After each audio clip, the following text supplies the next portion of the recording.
Here's your wrestling news for April 20th, 2022. And your headlines for today include WWE superstar may be about to get another name change, WWE looking to bring back one of their former tag teams, why this won't happen soon, AEW star confirms that he will leave the company later this month, The Undertaker faces accusations of lying for decades about big part of his career, NXT 2.0 superstar, former women's champion, out with an injury, WWE Hall of Famer is dealing with issues, Stone Cold Steve Austin says never say never when it comes to another huge WrestleMania appearance, WWE's next big event for NXT 2.0 is officially announced, NXT title match and North American title match confirmed to take place, and more.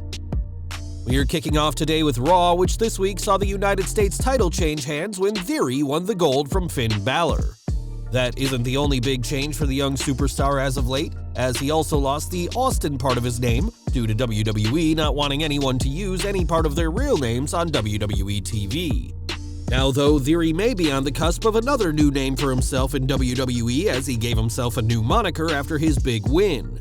In a backstage post-match interview with Kevin Patrick, the new United States champion referred to himself as All Day Theory, in addition to speaking about how proud Mr. McMahon is right now.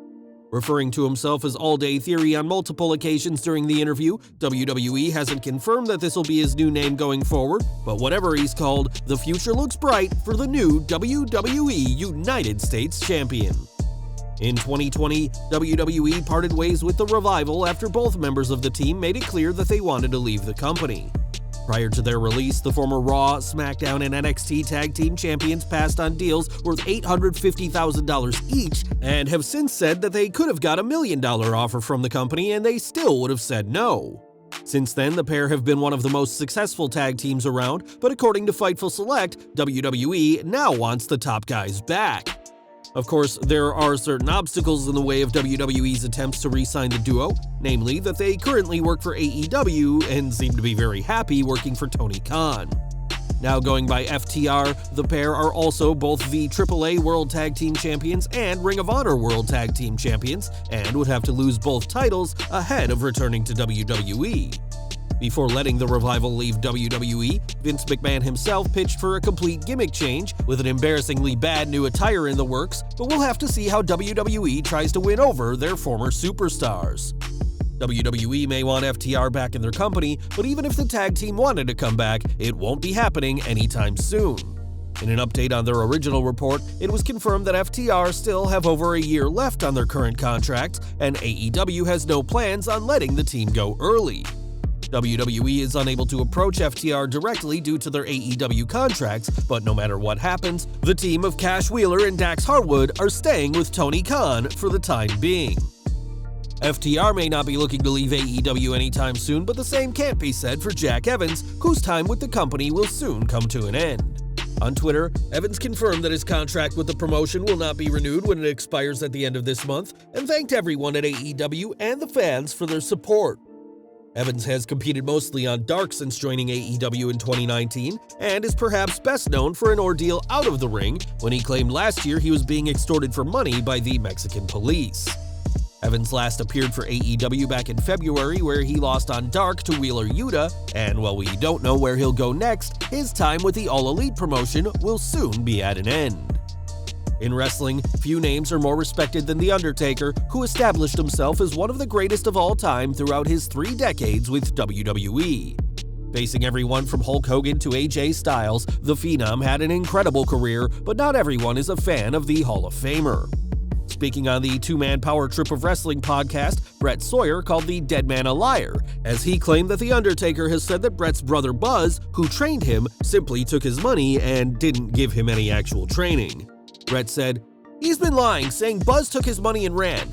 Buzz stretched him and The Undertaker ran. If anybody knew Buzz, they knew exactly what happened. It just irks my ass when people talking about dead people. They cannot talk back or do an interview. Undertaker should be really glad. He would not have made none of that money if Buzz would have broke his neck." Buzz Sawyer sadly passed away in 1992, so he can't comment on The Undertaker's alleged lies, but as far as his brother Brett is concerned, the legendary Phenom of WWE hasn't been honest about his wrestling education. NXT news next, and it may be a while before fans see Io Shirai again, as the former NXT Women's Champion is out with an injury. Shirai hasn't competed since NXT Stand and Deliver earlier this month, where she unsuccessfully challenged for the NXT Women's title in a fatal four-way match, which saw Mandy Rose retain her title. In a series of photos shared online, Shirai is seen with a walking boot and using crutches while hanging out with Shinsuke Nakamura. It's believed that the injury happened when Shirai hit a moonsault off the top rope to the floor to take out Kaylee Ray, but her leg hit the announce table on the way down. In late January and early February, Shirai worked a handful of dark matches at SmackDown tapings, traditionally the sign of an imminent call-up, but that hasn't happened for the former NXT Women's Champion. Now, the future looks uncertain for Io Shirai, as no matter where she goes, she'll have to heal up from this leg injury first. We've got some worrying news concerning Ricky Steamboat next, as the Dragon is dealing with some issues. On the latest episode of the DDP Snake Pit podcast, Jake the Snake Roberts discussed Steamboat, but remained coy about what problems the Dragon is dealing with. Instead, Roberts simply said that Steamboat is dealing with issues and that he's praying for the former WCW World Champion, calling him a good dude. We don't know for certain what is exactly afflicting Ricky Steamboat, but whatever it is, we hope it's not long until he's back to 100%. At WrestleMania 38, Stone Cold Steve Austin had his first match in 18 years when he defeated Kevin Owens in Dallas, Texas. After such a lengthy absence from the ring, Austin exceeded all expectations with his performance earlier this month, and plans may already be in motion for next year's event. Sitting down with the Brewbound podcast, the Texas Rattlesnake said it was crazy for him to headline WrestleMania one last time, and discussed an appearance at WrestleMania 39. Never say never, but I would imagine within the scope of that show, it's going to be a big show in a big-time city. It'll be a two-night event again. I'm sure I'm done wrestling per se, but as part of WWE, I can't imagine I won't be there in some capacity. I'm not booking myself on the show because I didn't book myself on 38. That's a Vince McMahon thing, and I have a great relationship with him. If I get the call, I'll be there. WrestleMania 39 will be the fourth two-night WrestleMania in a row for WWE, who've been praised for having shorter two-night events rather than one unbearingly long show. Next year's WrestleMania will take place in Los Angeles, and WWE is hoping for The Rock to return to face his cousin Roman Reigns, but the Brahma Bull may not be the only megastar in LA next April. And we're ending today with NXT 2.0, who have confirmed their next big episode for just 2 weeks' time. On last night's show, it was confirmed that the first Spring Break-In episode of NXT will air on May 3rd, and we already have 2 title matches confirmed for the show. It was confirmed that North American champion Cameron Grimes will defend his title against both Carmelo Hayes and Solo Sikoa, while two-time and current NXT champion Braun Breaker will put the gold on the line against Joe Gacy. We'll have to see whether either title changes at the Spring Break-In special and what other matches are added to the card, but big things are once more in the works for the paint-splattered brand. Well guys, that's our news for today. Please share your comments below. Also hit the like button, subscribe to our channel, and hit the bell icon to receive all notifications. And as always, thanks for watching.